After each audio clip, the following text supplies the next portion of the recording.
Olá pessoal, como é que vocês estão? Espero que vocês estejam bem. Neste vídeo, vamos fazer uma correção sobre o conteúdo do estado físico da matéria. Então, a primeira questão que a gente vai corrigir vai ser a seguinte.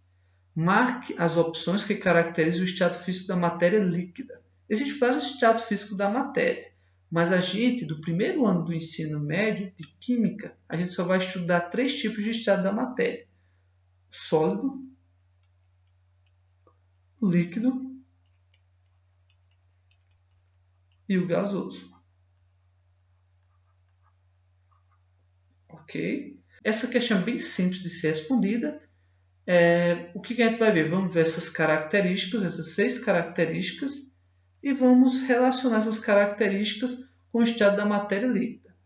Ok? Então vamos lá. Primeiro, apresenta forma definida? Não. Quem apresenta forma definida é o sólido. O líquido não apresenta forma definida.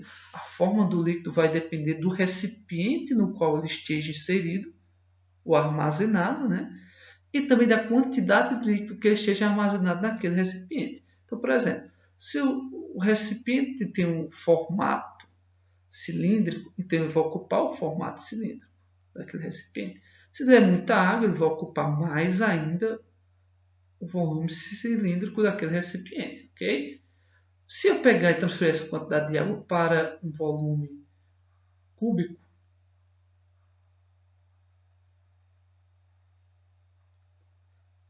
então ele vai apresentar uma forma cúbica, certo? Então, ele sempre vai apresentar a forma de acordo com o tipo do recipiente que ele esteja inserido, o formato do recipiente que ele esteja inserido, melhor dizendo, e também da quantidade de líquida que ele apresenta. Se apresenta uma quantidade muito grande de líquido, ele vai ocupar um formato maior naquele determinado recipiente o qual ele está inserido. Ok? Segundo, apresenta um volume definido? Apresenta sim um volume definido. A água, eu vou até marcar, tá certo? Para não confundir.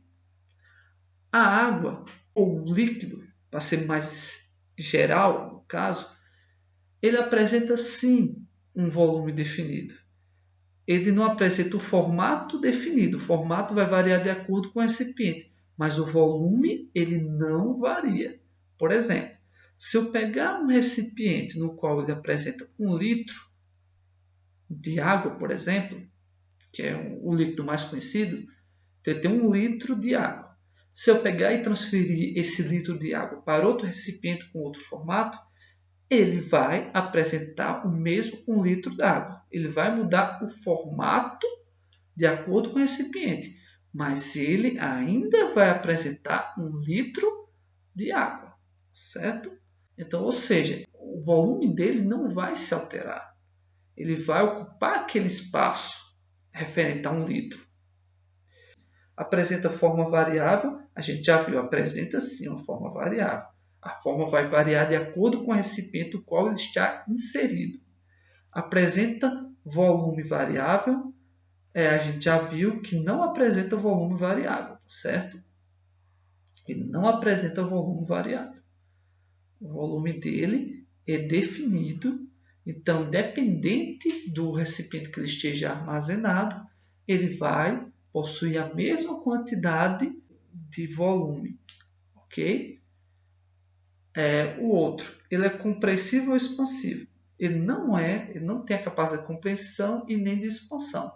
Por isso que o volume dele não é variável. Se o volume dele fosse variável, ele tinha a característica de se comprimir e de se expandir.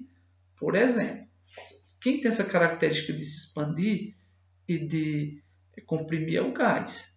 Se eu pegar, por exemplo, uma pequena quantidade de gás e jogar no recipiente, o gás tende a se expandir para ocupar totalmente aquele espaço. Se eu pegar, por exemplo, uma seringa, vou imaginar que uma seringa.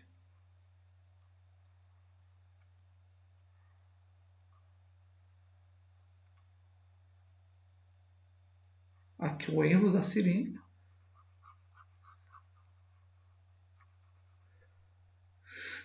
E aqui é aquela parte que a gente aperta o ângulo da seringa, certo? Bem, se eu pegar e vedar aqui a ponta da seringa e aqui tiver cheio de ar, se eu apertar a seringa, o volume interno da seringa ele vai diminuir. Por quê? Porque o gás ele pode ser compreensivo.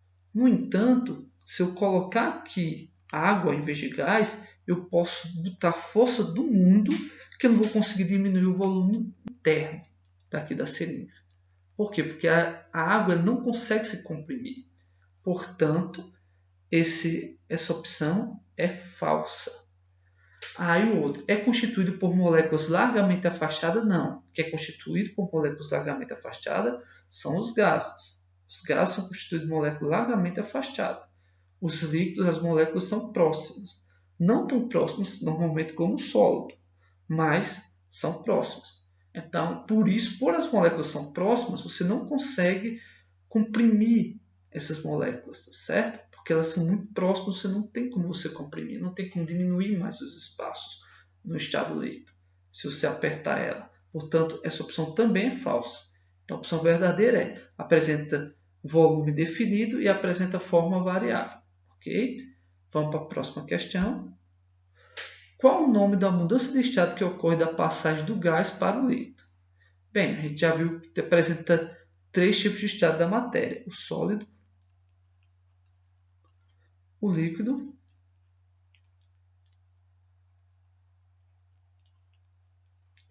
e o gás, ou gasoso, né? Então é o seguinte, se eu pegar, vamos fazer um exemplo com a água, certo? Se eu pegar a água líquida e colocar essa água na geladeira, ele vai virar um gelo, né? É verdade? Pego o líquido, coloco na geladeira e vai virar um gelo. Verdade?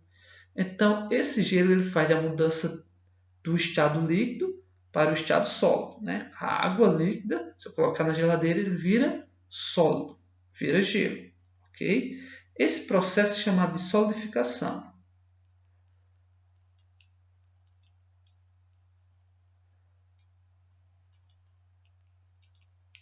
Ok? Agora, se eu pego o sólido, ou seja, se eu pego o gelo e coloco esse gelo no fogo para derreter, o que acontece? O sólido, o gelo, ele vira líquido novamente. Esse processo chama fusão. Se eu pegar esse líquido e colocar para ferver no fogo, ele evapora e vira gás. Esse processo ele pode ser definido de 3 formas, certo? A evaporação,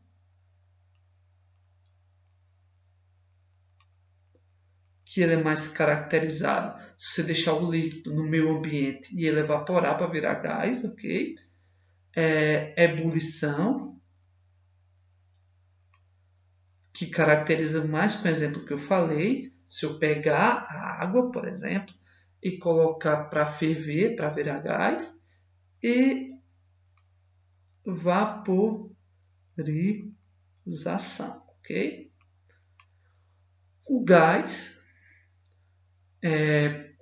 se eu pegar, por exemplo, aquele gás e dar um jeito de capturar aquelas moléculas gasosas, tipo através de um condensador, o que acontece? Aquele gás, aquelas partículas se juntam e vira líquido novamente. Um exemplo é a chuva. As nuvens acabam se juntando, né? As moléculas de água acabam se juntando, formando nuvens. Essas nuvens acabam virando, no caso, água líquida e acaba caindo novamente na Terra em forma de água. Então, esse processo da transformação do gás para o líquido é chamado de condensação.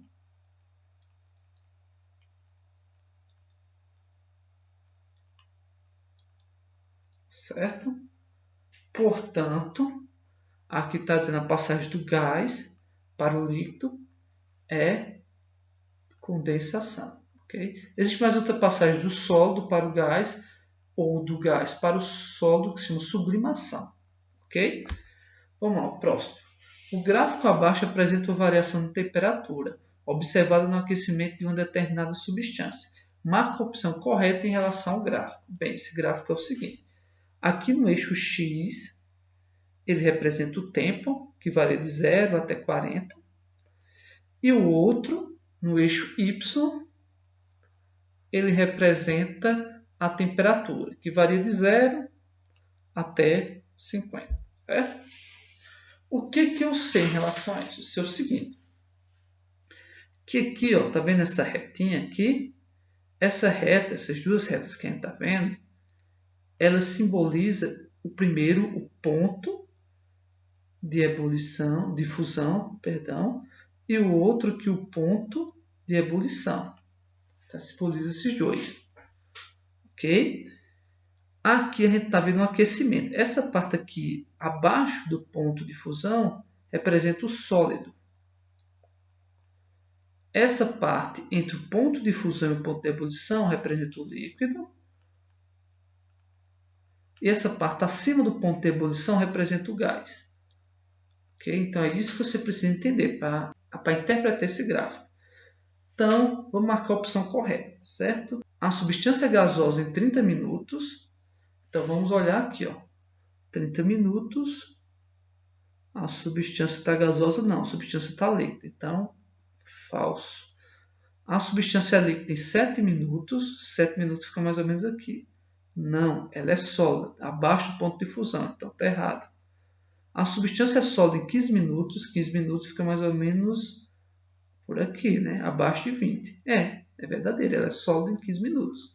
A substância entra, eu errei aqui, em equilíbrio líquido e vapor a 10 graus Celsius. Líquido e vapor, pessoal, ela está dizendo o seguinte, ela está dizendo que é praticamente a temperatura de ebulição, que é quando ela está em equilíbrio entre o líquido, que é justamente essa regiãozinha aqui, que representa a faixa etária de uma substância líquida, de acordo com esse gráfico, e o gás. Então, no caso, ele entra em equilíbrio a 40 graus Celsius, não a 10, como aqui está indicando. Então, é falso também. A substância é líquida em 45 graus Celsius? Não, 45 a gente já viu que acima de 40 graus ele é gás. Então, está errado. Então, a resposta certa é a C. Vamos para o próximo. Analisando os dados do ponto de fusão e do ponto de ebulição da tabela e considerando que as substâncias foram submetidas a uma temperatura de 45 graus, pode-se afirmar que o estado físico de cada uma dessas substâncias é, respectivamente. Então, bora lá.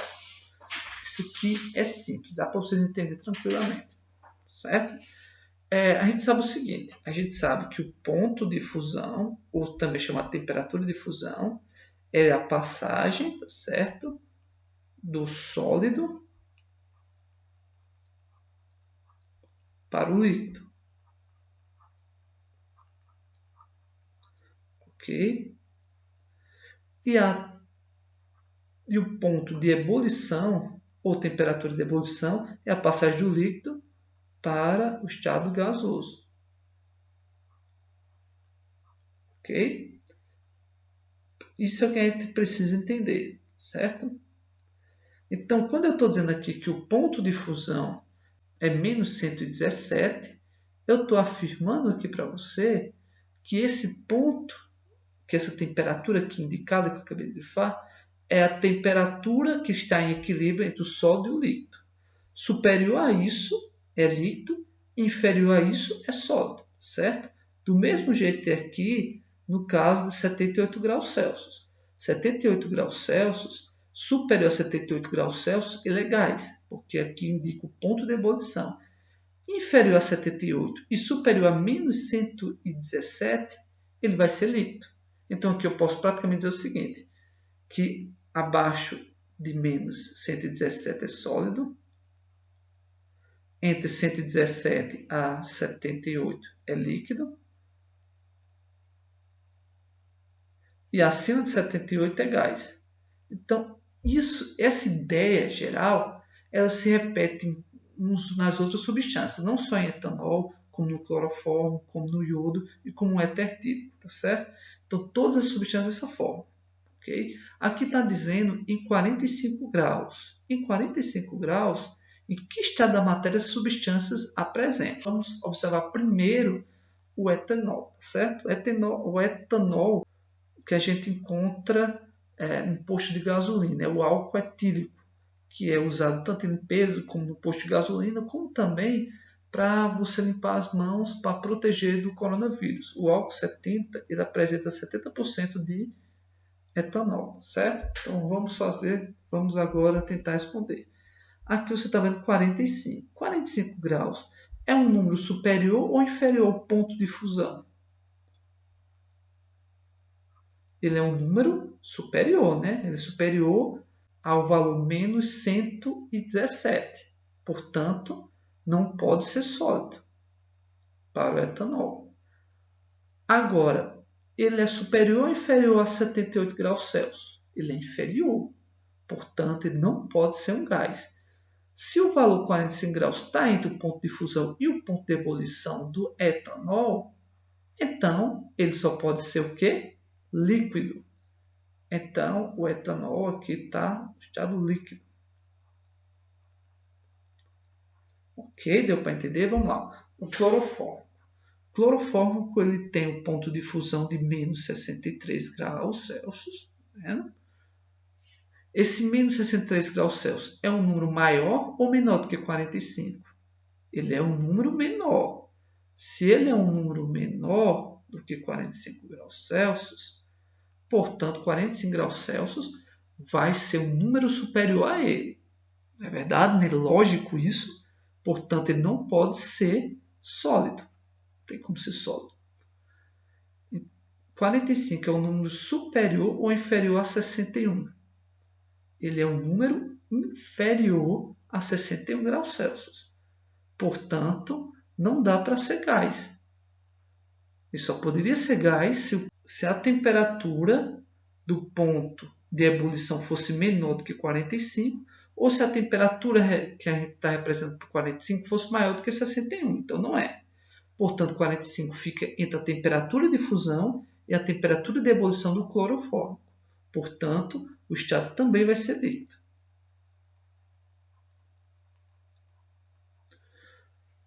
Próximo. O iodo apresenta um ponto de fusão de 103,5 e o ponto de ebulição de 184.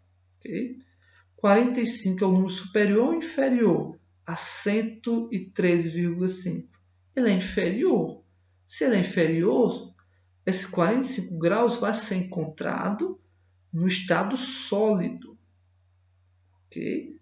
Portanto, o iodo vai se encontrar no estado sólido a 45 graus, porque o seu ponto de fusão ele é 103,5. O éter etílico. O éter etílico ele apresenta aqui o ponto de fusão de menos 116, portanto 45 ele é maior do que menos 116, então não vai ser sólido, não vai ser sólido de jeito nenhum. E o 45 também apresenta uma temperatura maior do que o 34.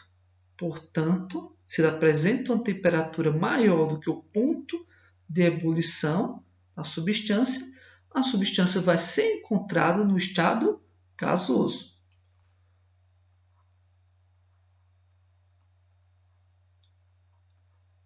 Portanto, líquido, líquido, sólido, gasoso. Quem aprende essa característica é a opção C.